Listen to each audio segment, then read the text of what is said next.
Our advisors, Susie Godican and Patrick Chronicle.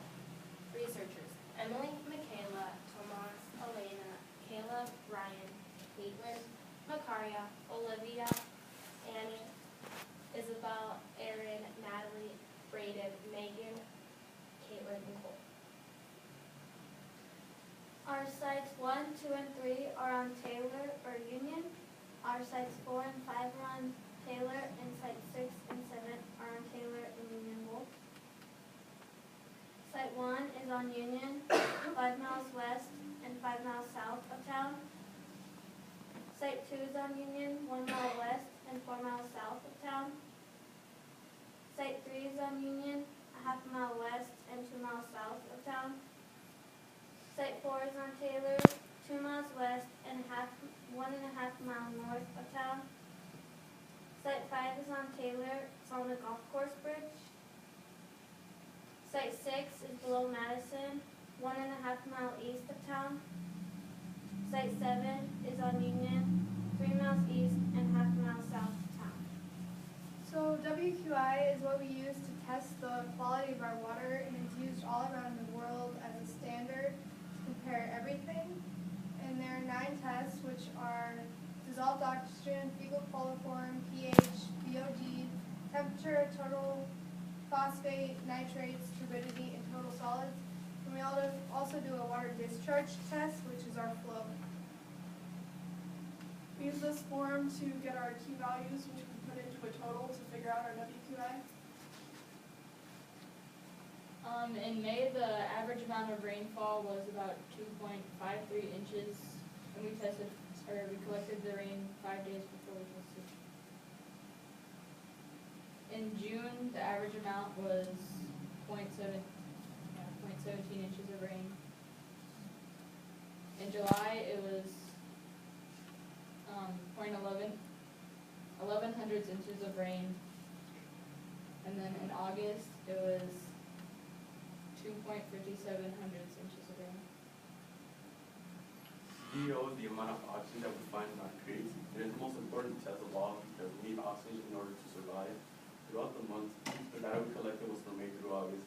The highest you see is June, which is around 70%. But unlike June, we have some lower oxygen levels, and for that is because of temperature. Temperature can cause different storage of oxygen. So in this case, during those cold water days, cold water is able to store more oxygen, unlike warmer water releases more of it. So which can explain the lower oxygen for May, August, and July.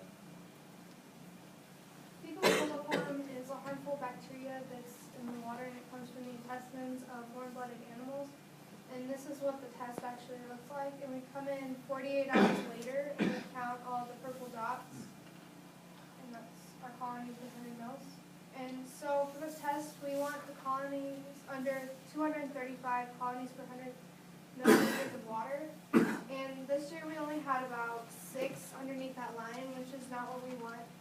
And we had the most in August and May, we think, because there was more rainfall, so therefore there was more runoff into our creeks, and most of our sites run through cattle pastures, so that's probably why our fecal coliform numbers are so high. pH is the water testing. Basically, our pH is between the cautionary of 6.5 and 9. For our test, they did pretty well, except for the first site in June and the first site in August. For the first site in June, it was caused because we went in and took up the water. BOD tells us the amount of oxygen we see being used by our plants and macroinvertebrates. So what we do here is take a site sample, bring it back, and we place it in a dark area where sunlight is no contact. The reason for that is because we don't want photosynthesis to occur. Photosynthesis can produce more oxygen, and we don't want more oxygen than it already has. So where result one needs to be is at 0, as you can see. The highest we have is at around 6.5, which isn't bad compared to other watershed testing throughout Nebraska. So we did a pretty good job. What we want for temperature is for the bars to go above the line, and when they went below the line, that would indicate an underground spring, which meant the water got colder as we went downstream, and we wanted the spring to get warmer. Phosphate is a test that measures how much phosphorus there is in the water. Usually phosphorus comes from runoff from crop fields, and even though it can boost life growth, too much of it can cause overgrowth, which causes like the organisms in the streams to suffocate. It's called eutrophication. The cautionary line is at 0.05 parts per million, and there was only twice during the summer that it was underneath that cautionary line. Nitrates is the test of the nitrogen in the water. It's very similar to phosphates. It's also been found in fertilizers that are runoff from crop fields. This summer we only had 5 below the line, but these numbers are a lot lower than last year. Turbidity is the measure of clarity in the water. We need the water to be clear so the plants in the water can do photosynthesis and get dissolved oxygen in there for the other organisms to live. Our first sight in May was so high because we got in there and stirred up the water before taking the test. Total solids is the amount of leaves, dirt, and twigs in the water.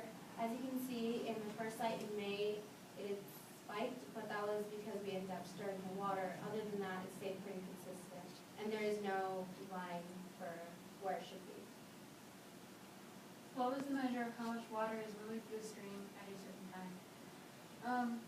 In May, we did not test in May. In June, it went up at site 2, down for site 3, and shot up for sites 4 and 5, and went back down to site 6 and 7. In July, it stayed relatively low, only going up once or twice. And in August, at site 2, it spiked because there was a lot of rainfall and there was more water in the stream. It went back down for sites 4 and 5, and we did not test at sites 6 and 7 because there was too much water in the stream to get in. Water quality overall. This year we had below the red line is bad and above is medium. This year we had more mediums than last year, but we still want to strive for the 50 to 70 medium range and even strive for higher for the good range. Chemical test conclusions. We had more rain than last summer. DO was below cautionary line all summer. DO dropped over the summer. Nitrates were low all summer, but still above the cautionary line. Fecal coliforms were lower than last summer, and more sites had higher WQ-Ice. These are the insects we look for. We mostly want the sensitive insects. On this graph, 1 is tolerant insects, 2 is the mixture of sensitive and tolerant insects, and 3 is the sensitive insects. In these pictures, we're getting ready to go get into the water, and we're taking at site temperature. In these pictures, we're getting in the water and we're testing for the width of the stream, and there we're testing for bugs, and on the one on the top we're doing flow. In the top 3 pictures, we're getting into the water, and we're actually testing for macroinvertebrates. In the bottom left, we're doing chemical tests at the site. And then we have some pictures where in the classroom getting our test conclusions, and then there's Isabel holding a clam that she found. In these pictures, we're getting in or out of the creeks, and Annie got stuck in the mud over there. And in the bottom right corner, there was a cow we had to chase away, and we named it Bessie. We like to have a lot of fun.